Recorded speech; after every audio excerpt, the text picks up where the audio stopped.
Hi folks, welcome back to the Tabletop's Edge and the next episode in our World in Flames Collector's Edition tutorial. Now today we are going to show you how to get the tanks and planes from the factories to the front lines when you've got an ocean in between the two. Which means we're going to talk about the naval transport rules, and we're also going to throw in a discussion of how the amphibious invasions work. So that being said, let's just go ahead and dive right in. There are two types of units that will do all the heavy lifting when it comes to naval transport and invasions. And those are the transport unit, which is abbreviated TRS throughout the rules, and amphibious units, which are abbreviated AMPH throughout the rules. Now, the transports represent your general merchant shipping and troop ships that were dedicated to redeploying military units across the globe, whereas the amphibious units represent collections of specialized landing ships like your landing ship tanks or landing craft. There are two main differences between the two units. Their carrying capacity, their transport capacity, is the same, however. You may fit one full-sized core unit or one air unit on each of these types of ships. If you're using the divisions, you can also carry up to 2 divisions, artillery units, and or carrier planes on here. So a single transport could carry 1 artillery unit and 1 division, or could carry 2 divisions. You get the idea. There are 2 important differences, though, between transports and amphibious units, or amphibs. First of all, a naval transport will carry any type of land unit and any type of air unit. The amphibious units are restricted in the type of units that they can carry, and we will get into that here momentarily. The second big difference between the two units is that other than marine units, no units may conduct an invasion from a transport.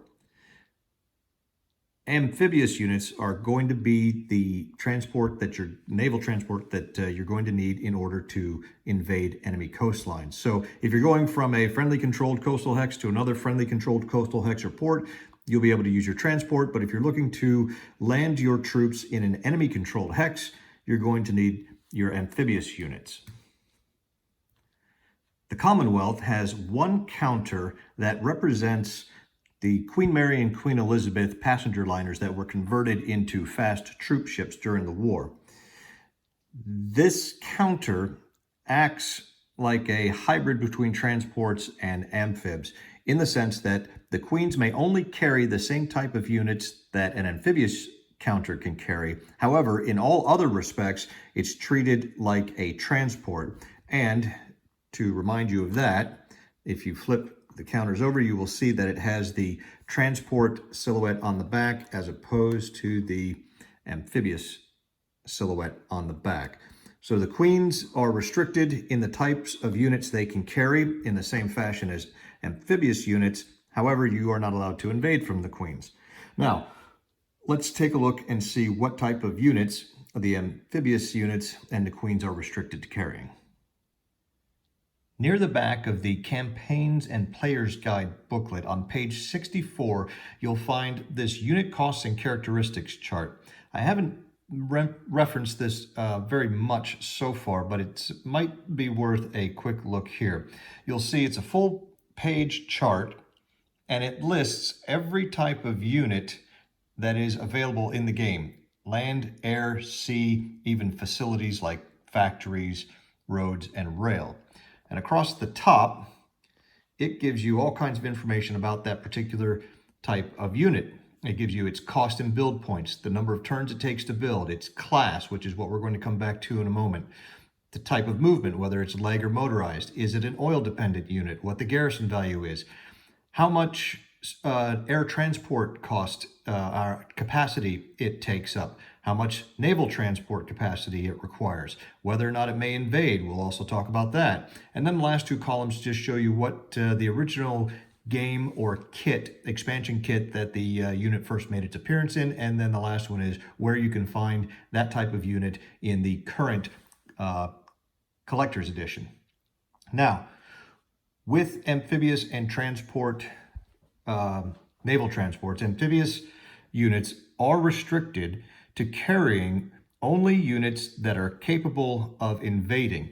So you can see here, that would be units like infantry headquarters, motorized infantry, mountain, marines, and paratroops. They can also carry, amphibious units can also carry garrisons, territorials, and militia.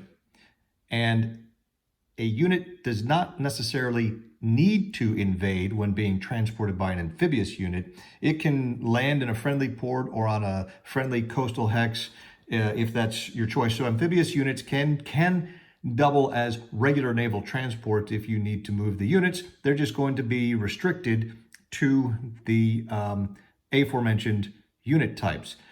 And it kind of corresponds to the class. Every type of unit is assigned a class. When we're talking land units, you can see there's armor, infantry, cavalry, and partisans. There are 4 classes of units. However, partisans down here are the only type of partisan class unit. Likewise, cavalry units are the only cavalry class. This air cav appears only in the America in Flames, Patton in Flames, and Politics in Flames. So this is kind of a post-war unit type that doesn't exist in your classic World in Flames games. As far as armor class units go, you have your armor headquarters units, your HQAs, armor, and mechanized. Everything else is an infantry class unit. So if you are ever in doubt, until you get familiar with the game as to whether a unit can be transported by an amphibious unit or not, go ahead and check this chart on page 64 of the Campaigns and Players Guide, and you'll see it's the unit cost and characteristics chart. Most of the information, like your build point cost and turns, are listed on the back of the units themselves, the playing pieces, so you don't have to reference this for that. However, some of them, like your convoy points, do not have that information listed, and you can find that right down here. It'll give you the number of turns required as well as the costs. So let's go back and take a look at how the naval transport actually works physically on the map. Now, there are 2 main elements to naval transport: getting on the boats, which WIF refers to as embarking, and getting off the boats, which WIF uses the term debarking to refer to. As far as embarkation goes, embarking on a naval transport, if the naval transport and the ground unit begin the naval movement step stacked together, in this case in a friendly port, the naval unit will automatically embark the land unit. Important to note, though, the land unit must be face up. You cannot transport face down land units. So in this case, if the infantry corps were face down, the naval transport would sail away, would not be able to embark them. However, we're going to say he's face up. For purposes of the example, we will assume that the Commonwealth controls all of the island hexes we see here. All you do when you move the transport to sea, if it's going to embark the unit it's stacked with, you just make sure it's placed below the transport. The transport then goes ahead and moves into the sea zone, and whatever box it ends up with, the land unit will remain with that transport until that transport returns to base, either during the turn or at the end of the turn. Alternatively, the unit will be able to debark into certain hexes that border the sea zone. There is a second way that a naval transport can embark a land unit, and that is when it moves during the naval movement. If it were to start, say, here, it could move into the Bismarck Sea for 1, and then into the Solomons for 2, and end up in the 2 box. When it reaches the sea zone at the end of its movement, it can then immediately sort of suck up or embark any eligible land unit that is in a port or a friendly controlled hex that also has a headquarters unit in it. Now, the important thing to remember is that this method of embarkation only occurs at the end of the transport's move. So you could not have moved into the Bismarck Sea, come into the Solomon Sea, pick up the land unit, and then continue moving on further into the Coral Sea. So this means that land units are only going to be able to climb on board the transports either before the transport moves or after it has finished moving for the turn. This is going to require a little bit of advanced planning, you will find, to make sure that your transports are in the right place when you need them a turn ahead of time in most cases. There is one way in which a naval transport can pick up a ground unit or an air unit during its move, and that is by physically moving through the port. So if we have a naval transport starting here at Truk, it could move into the Solomon Sea Zone for 1, then enter the port at Guadalcanal for 2, then move back into the Solomons for 3, and then move in and finally end up in the Marshall's Sea Zone, having expended all 4 movement points and range points, which means it would be required to enter the 0. So that's the only way you can pick a land unit up either during the naval transport's move, and that's by physically entering the port. It's a less efficient way of moving the transport because it's going to lose a range point entering the zone and then entering the port, and then another speed and range point as it exits back into that same sea zone. Now let's take a look at how units debark from transports. Now, debarking works pretty much the exact opposite of the way embarkation works. If we have a transport that it wants to carry a land unit here in Truk and drop it off at Guadalcanal, it has 2 options. The unit, when the transport ends its move in a port, the cargo, the land unit being carried or the air unit being carried, will automatically debark. In this case, it could, since they started stacked together, they could transport them into the Solomons for 1 and then into Guadalcanal for a second range and speed point. If it ends its turn there, the transport is turned face down to show that it's basically moved and has used its transport capacity, and the cargo would simply remain in that port hex. It would remain face up, however. Only the transport ship itself is turned face down, which means that the land unit then is still eligible to move and fight later in this impulse or even in future impulses in the turn. Now, the only exception to the cargo staying face up is if the naval transport started the step at sea and returned to base, did a return to base movement. When it returns to base, it is turned face down, and because it returns to base, the cargo will also be turned face down. You may also debark from sea without the transport having to end up in the port. In this case, it's just like the opposite of embarkation, and you place the land unit or the cargo in any port or a coastal hex, but only if that coastal hex has a cooperating headquarters unit. You then turn the transport face down, indicating that it has used its transport capacity for this turn. Now, to illustrate the differences between a normal transport and an amphibious unit, this amphibious unit could transport this same infantry corps from the port of Guadalcanal. It could end its move in the Solomons. It would then be able to debark this infantry corps into any coastal hex that bordered this sea zone, not merely the ports. So you could drop the infantry corps there if you wanted to, as opposed to the naval transport, which could only drop it here in Ponape or in Truk or Majuro or Kwajalein. So likewise, the amphibious unit could also sail into the sea zone from a port, and at the end of its movement, when it ends its move in the Solomon Sea Zone, it could then embark this infantry corps directly from a coastal hex or an island hex without requiring the presence of a cooperating headquarters unit there. Now, that's essentially how naval transport works.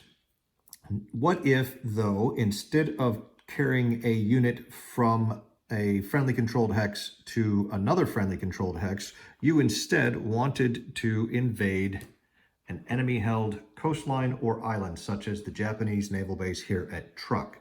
In order to do that, you will, instead of doing a debark, you will be doing an invasion. And there are two separate steps in the sequence of play. There is debark land units, which is what we've illustrated so far, and then there is the invasion step.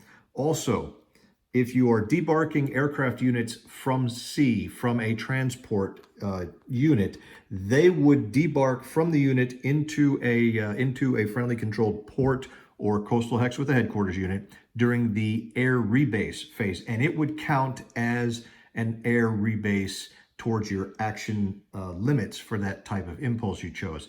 Same thing for land units. If you debark a land unit from a transport at sea, that's going to count as a land move. However, if the transport ends its move in a port and is turned face down, that does not count.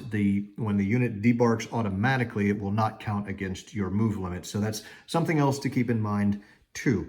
Now let's look at the invasion and see exactly how something like that would work. Invasions are simply land attacks against enemy-controlled hexes where the attacking units are attacking from transports or amphibious units that happen to be at sea.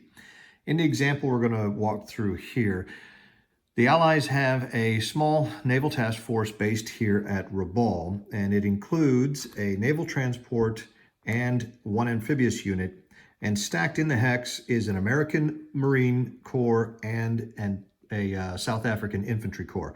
Now, the United States and the Commonwealth are allies that can cooperate, so they are allowed to stack together and be transported on one another's transports. The Allies would like to capture the Japanese-held major port of Truk here in the Carolines. So to do so, during their naval movement step, they would move this task force out into the Bismarck Sea. When they move it out into the Bismarck Sea and the transports move, because they started stacked with the land units at the beginning of the step, they could automatically embark them and take these land units along with them. Now, important thing to remember, it makes a difference which land unit goes on which naval transport.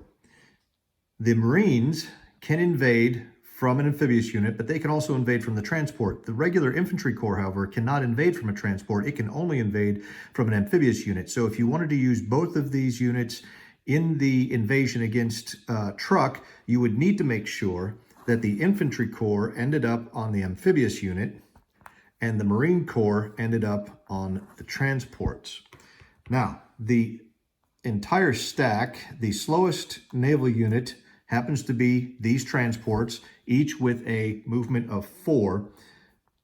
So after spending 1 speed and 1 range to move from the port into the Bismarck Sea, they are then only able to reach the 3 section of the sea box in the Bismarck Sea Zone.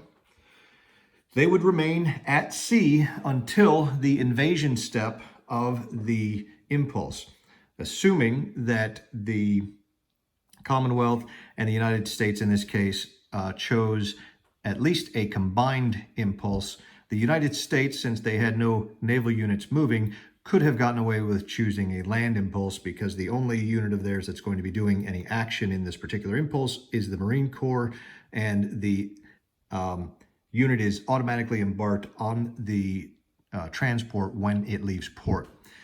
So assuming the action types are met, and it doesn't even have to be in this particular impulse. These naval units can sail out into the Bismarck Sea in impulse number 1, and they can wait to invade all the way impulse 7, 8, whenever they want to, any later impulse in the turn. When you reach the invasion step of the sequence of play, which occurs immediately before the land combat step, you simply state that you are invading. You will place the invading units, stack them partially in the target hex across the sea hex side that they happen to be invading. So for trucks hex, the sea zone border comes in this way, meaning that they will be invading across this particular hex side. This matters when you have fort hex sides on some of the coastal hex sides in the target hex. And it's important to understand that in order to invade a hex, it has to be an enemy-controlled hex, or there has to be an enemy partisan occupying the hex.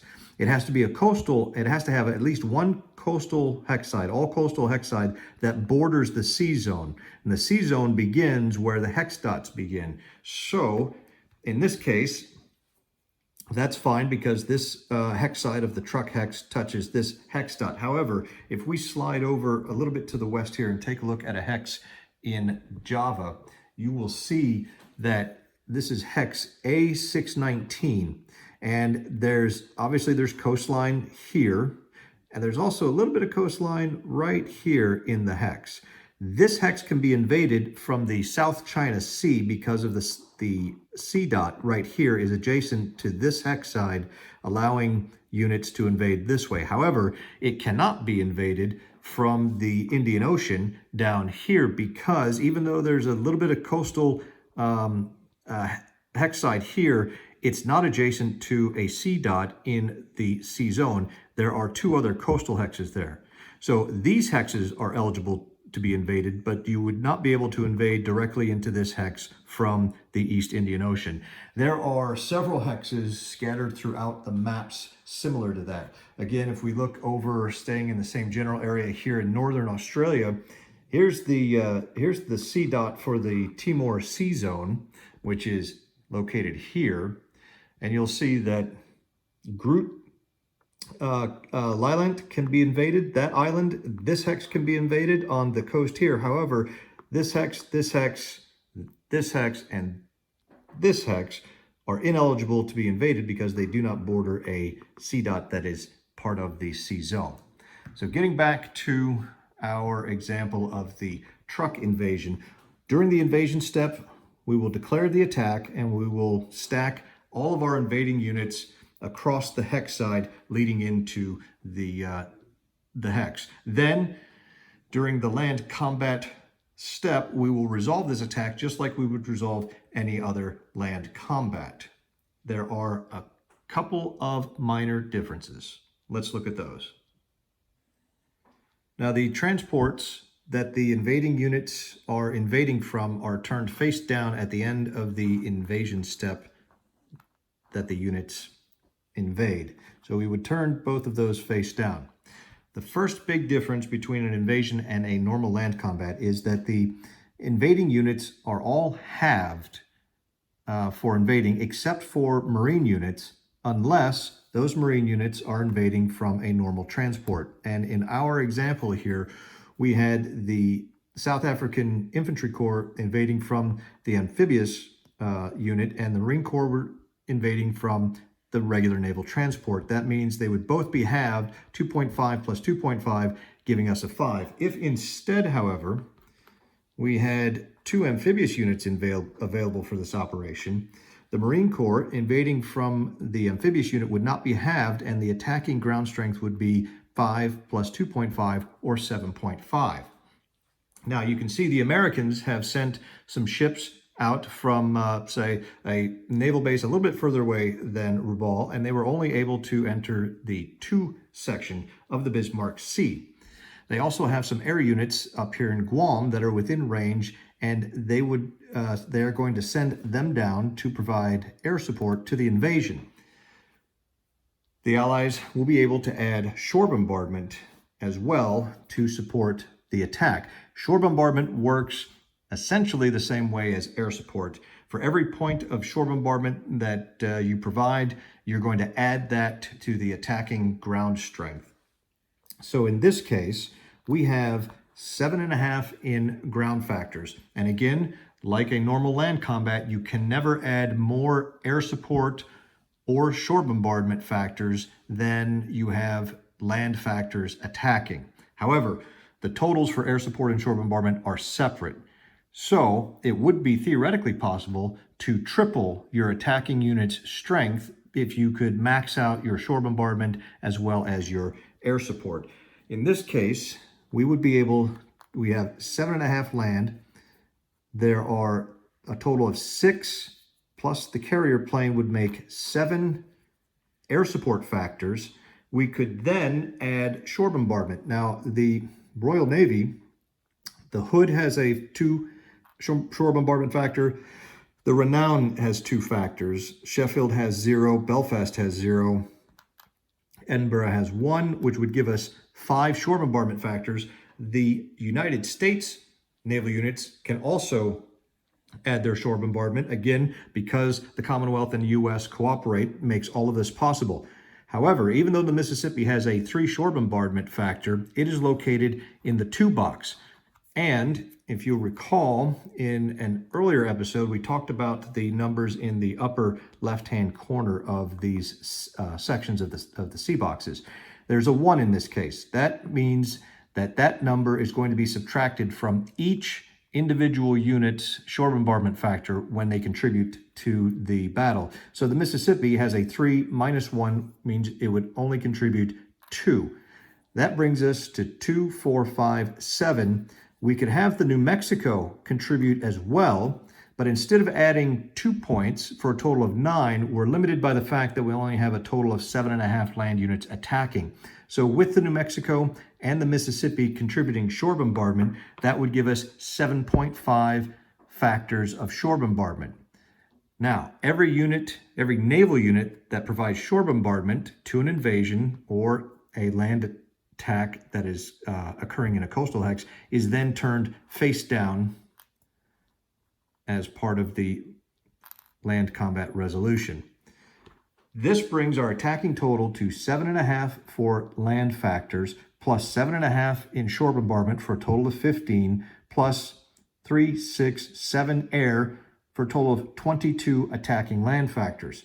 Now, what is the defending strength? Well, you total up the defending units in the hex. In this case, it's 3. You also, as you do with paradrops, add in a notional unit and calculate its strength if the defender chooses to include it. Now, why would a defender choose not to include a notional unit? Any attack against a hex that includes notionals in the defense will receive a +1, which equates roughly, very roughly, to an entire odds shift. So it may be a case where the notional unit strength actually, by adding it in, will hurt the defenders. Let's go ahead and calculate that up, and we'll see what the odds in this particular invasion would be.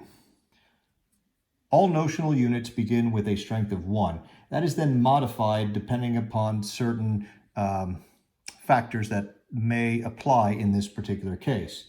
So if we look down the list, it is not a city hex that it is defending. It is not defending a hex in the unit's home country. Neither is it in a zone of control of a friendly unit, but not stacked with 1, since it is stacked with 1. And finally, the other one you're going to have to, the other potential modifier to the notional unit's value would be the defensive shore bombardment modifier of the section that the invading units are coming from. So because the ground units were invading from the 3 box, that 0 would not increase the notional unit's strength. However, if the transports were instead located in the 2 box, that notional unit would be 1 plus 1. It would be a strength of 2, raising the defending value to 5. As it is, the Japanese would have a defensive value of 4 if they included the notional, with the Allies attacking with a strength of 22. So 22 to 4 is a 5 to 1, but the Allies would get at least a +1 modifier to the attack. So the Japanese defender in this circumstance would be looking at a choice of either 22 to 4 by including the notional +1, which would be a 5 to 1 +1, or if they chose not to include the notional, it would be 22 to 3 or a 7 to 1. Also, it would be the defender's choice of whether it's resolved on the blitzkrieg table or the assault table. However, given the fact that this is an island and the defenders would have nowhere they could legally retreat to, They don't want to choose the blitzkrieg table, as that would simply increase the possibility of them being destroyed, as well as decrease the possibility of any attacker losses. So they would choose the assault table, and they would decide to go with they would include the notional just to lower the odds from 7-1 to 5-1, even though it gives the Allies a +1. It also means that the Allies have to destroy both the garrison unit and the notional unit in order to be successful. So the Allies would roll a die. They would roll a 3 with a +1 on gives them a 4 on the assault table at 5-1 is a -1S result. So one unit would be destroyed. That would be the defending garrison corps, because notionals are the last unit destroyed. That would be destroyed, and the notional unit would be shattered, which means it would also essentially be destroyed. There is no asterisk, which means the invading units would then occupy the hex but be turned face down. So at the conclusion of this invasion, you have a successful invasion and a capture of Truk. Both of the units are face down. The air units that participated are face down, including the carrier plane, which rebased to the carrier. And then you would have the surface units that provided shore bombardment face down as well. That's kind of a detailed look at invasions and how they work. The important things to remember are the invading units must be in the 2, 3, or 4 box to be eligible to invade, and the hex being invaded must have an all-sea hex side that is adjacent to a hex dot of the sea zone where the invaders are located. Ground units are halved, except for Marines, unless they're landing from transports. And you can add shore bombardment and air support up to the limit of the modified land factors that are invading. That pretty much covers naval transport as well as invasions. Next up, we're going to take a look at naval combat itself. That will probably be another fairly in-depth, long episode that I will try to keep as short as possible. We thank you for watching today, and we'll see you next time.